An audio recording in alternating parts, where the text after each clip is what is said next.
भोर तालुक्यातील नसरापूर येथे एका अल्पवयीन चिमुरडीवर लैंगिक अत्याचार करून तिची निर्घृण हत्या केल्याची धक्कादायक घटना घडली आहे।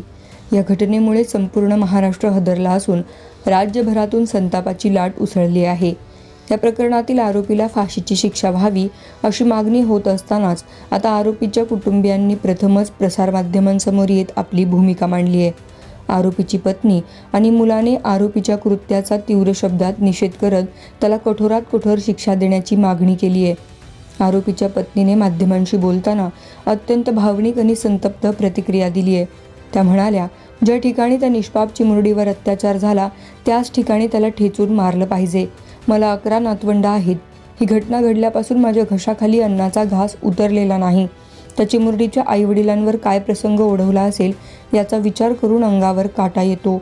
मी स्वतः एक आई आहे आणि ही वेदना मला सहन होत नाहीये। आरोपीच्या कौटुंबिक पार्श्वभूमीवर बोलताना त्यांच्या पत्नीने स्पष्ट केलं की गेल्या 10 वर्षांपासून त्यांचा आरोपीशी कोणताही संबंध नव्हता। तो घरी राहत नव्हता आणि आई मुलगा वेगळे राहत होते।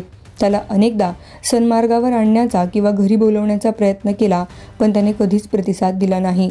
आरोपीच्या गुन्हेगारी प्रवृत्तीबद्दल बोलताना त्यांनी कबुली दिली की जेव्हा त्या गरोदर होत्या तेव्हा आरोपीने एका 65 वर्षांच्या वृद्ध महिलेवर अत्याचार केला होता। त्याच्या अशा काही जुन्या घटनांची त्यांना माहिती होती। माझी भूमिका अशी, त्या बाळाची हत्या झाली ना चिमुकलीची, त्या जागेवर त्याला ठेचून तसाच मारला पाहिजे, माझी एवढीच इच्छा आहे। तुम्ही काय संपर्क आता त्याला सोडवायला वगैरे जाणार किंवा काय? मला त्याचं तोंड सुद्धा बघायचं नाही, अजिबात नाही।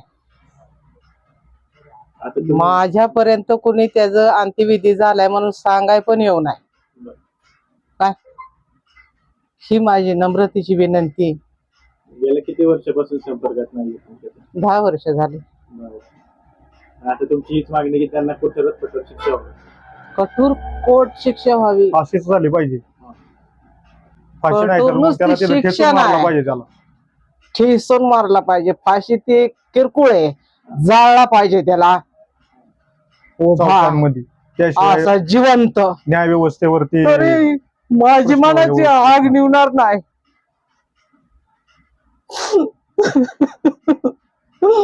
आरोपीच्या मुलानेही आपल्या वडिलांविरुद्ध अत्यंत कठोर भूमिका घेतली आहे। तो म्हणाला, तो माझा बाप आहे, हीच माझ्या आयुष्यातील सर्वात मोठी चूक आणि दुर्दैव आहे।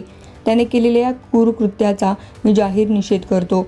सरकारने त्याला तात्काळ फाशीची शिक्षा द्यावी। त्या चिमुरडीला ज्या वेदना सहन कराव्या लागल्या त्याच वेदना यालाही झाल्या पाहिजेत। त्याला थेट जनतेच्या हवाली करा, लोकच त्याला ठेचून मारतील। मुलाने पुढे सांगितलं की जेव्हा तो 9वीत होता तेव्हा आरोपीने स्वतःच्या पुतणीवर अत्याचार केला होता। त्या घटनेनंतर कुटुंबाला घरदार सोडावं लागलं होतं आणि तेव्हापासूनच मुलाने त्याच्याशी सर्व नाते तोडले होते। मला बाप म्हणजे काय हेच माहीत नाही, अशा शब्दात त्याने आपलं दुःख व्यक्त केलं। वडील म्हणून घ्यायची सुद्धा लाज वाटते ह्या अशा व्यक्तीला। त्याने त्याच्या पोटी मी जन्म घेतला, हाच माझा मोठा गुन्हा आहे आज।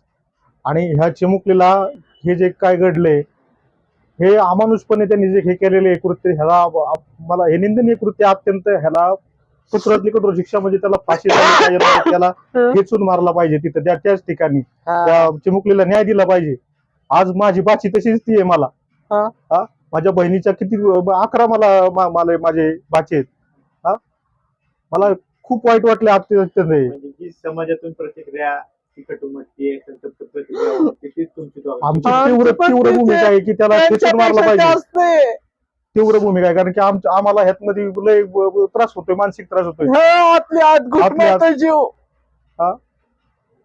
तुम्हाला आता याचा त्रास होणार आहे। गावकरी सुद्धा वेगवेगळे आरोप करत आहेत। गावकऱ्यांचे आरोप चुकीचे असं वाटतं, तुमच्यावर होणारे आरोप तो त्यांचा दोष तुम्हाला दिला जातो। त्यांचा त्याचं नाव आमच्या नावाला जोडलंय, माझं नाव त्याच्या मागे जोडले म्हणून मला आता त्याचं ते सगळं ऐकून घ्यावं लागेल काय मला बोलतील ते।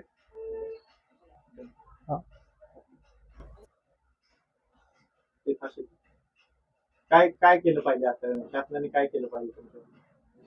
शासनाने ह्या चिमुकलीला न्याय दिला पाहिजे, त्याला फाशीची शिक्षा दिली पाहिजे, नाही त्याला ठेचून मारला पाहिजे।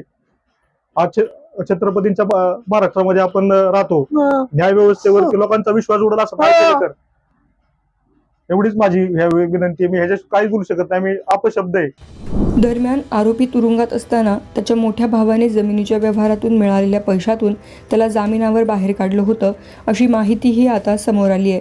दरम्यान या घटनेमुळे नसरापूरसह भोर तालुक्यात तणावाचे वातावरण असून आरोपीला लवकरात लवकर फासावर लटकवावे यासाठी नागरिक रस्त्यावर उतरले आहेत. प्रशासनाकडून या प्रकरणाचा तपास अत्यंत वेगाने सुरू असून खटला जलदगतीने न्यायालयात चालवण्याची मागणी केली जाते. शगुफ्ता शेख, लोकमत.com, पुणे.